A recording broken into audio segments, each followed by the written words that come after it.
কালকে যেহেতু আমাদের আপিলের শুনানি হওয়ার ডেট আছে, কালকের মধ্যে এই অবৈধ রায় বা প্রহসনের যে রায় যেটাই বলেন না কেন, এই রায় প্রত্যাহার করে আমাদের যোগদান নিশ্চিত করতে হবে।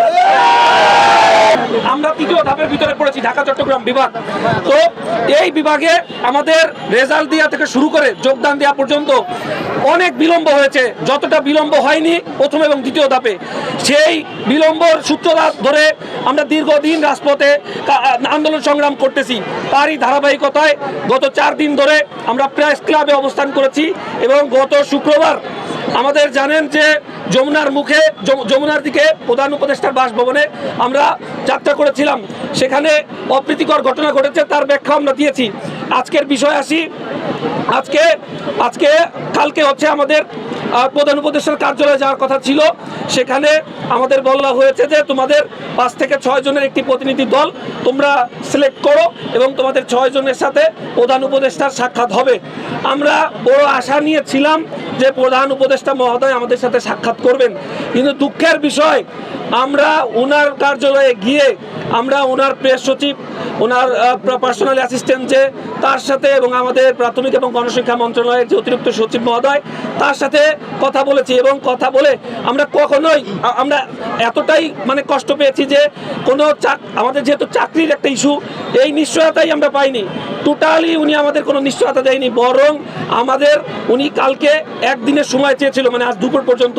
সেই দুপুর পর্যন্ত সময় আমরা দিয়েছিলাম এবং আপনারা জানেন সেই দুপুর পর্যন্ত আমরা শান্তিপ্রিয়ভাবে কালকে বিকালে শহীদ মিনারের উদ্দেশ্যে রওনা হয়েছি এবং শান্তিপ্রিয়ভাবে আবার প্রেস ক্লাবে অবস্থান করেছি।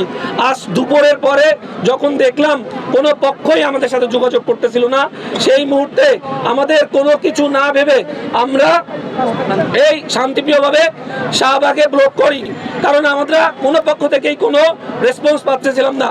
তো আমাদের ধৈর্যের বাঁধ ভেঙে গিয়েছিল। তো সর্বশেষ আমাদের সাথে আমাদের শিক্ষক শিক্ষিকার উপরে পুলিশ যে নির্যাতন করেছে, যে অন্যায় করেছে, আপনারা তো নিজেই জানেন। আমাদের উপরে টিয়ার সেল, আমাদের উপরে পানি এবং আমাদের নারী শিক্ষকদের উপরে নির্মম অত্যাচার করেছে, নারকীয় অত্যাচার চালিয়েছে। আপনারা জানেন আমাদের 2 থেকে 3 জন অন্তঃসত্ত্বা শিক্ষিকা ছিল, তারা জীবনের ঝুঁকি নিয়ে আমাদের এই আন্দোলন সফল করার উদ্দেশ্যে, তার অধিকার আদায়ের উদ্দেশ্যে আমাদের এই ঢাকা কর্মসূচিতে যোগদান করেছিল। আপনারা জানেন গত শুক্রবার আমাদের এক অন্তঃসত্ত্বা বোন, সে আমাদের সাথে ছিলেন, পুলিশ তাকে লাথি মেরেছে। আমরা এর তীব্র নিন্দা জানাই এবং আজকে যে পুলিশ আমাদের সাথে যে আচরণ করেছে তার তীব্র নিন্দা জানাই। এখন আমাদের পরবর্তী কার্যক্রম আলটিমেটাম আমি এখন ঘোষণা করব। আচ্ছা, আমি এগুলো সব এখানে লিখছি। আমাদের 7 থেকে 8 জন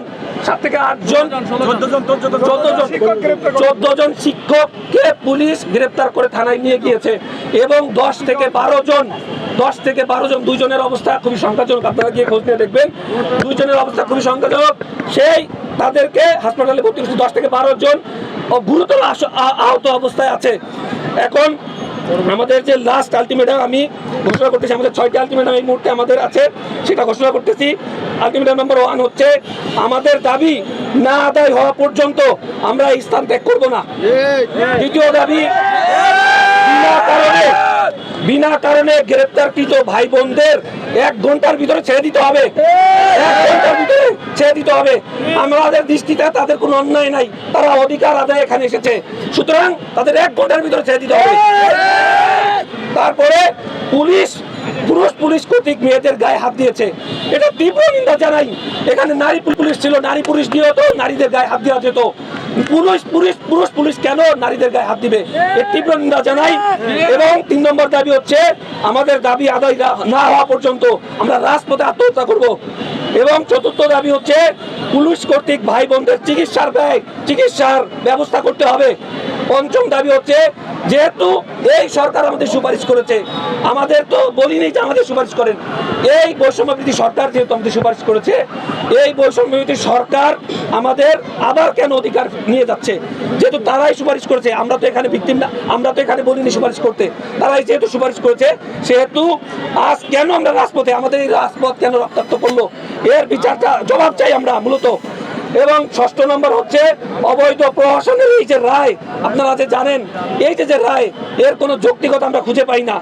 আমরা এই অবৈধ বা প্রহসনের যে রায়, এটা বাতিল করে দ্রুত আমাদের যোগদানের নিশ্চিত করতে হবে। এবং কালকের মধ্যে, কালকে যেহেতু আমাদের আপিলের শুনানি হওয়ার ডেট আছে, কালকের মধ্যে এই অবৈধ রায় বা প্রহসনের যে রায়, যেটাই বলেন না কেন, এই রায় ও তারপরে আমাদের যোগদান নিশ্চিত করতে হবে। ধন্যবাদ আপনাদের। আমার নাম তালুকদার পিয়াস। আমি এই আন্দোলনের মানে মোটামুটি বলতে পারেন যে এক সমন্বয়ক হিসেবে আছি। আমাদের সাথে ভাই আপনাদের দফাগুলো বুঝতে পারছি, কিন্তু আসলে আপনাদের কর্মসূচিটা কি? আমাদের দাবি না আদায় হওয়া পর্যন্ত আমরা এখানে থাকবো, আমরা রাজপথ ছাড়বো না।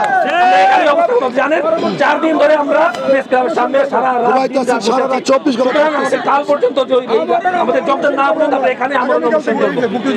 জি, আমাদের শাহবাগে এখানেই আমরা অবস্থান করবো।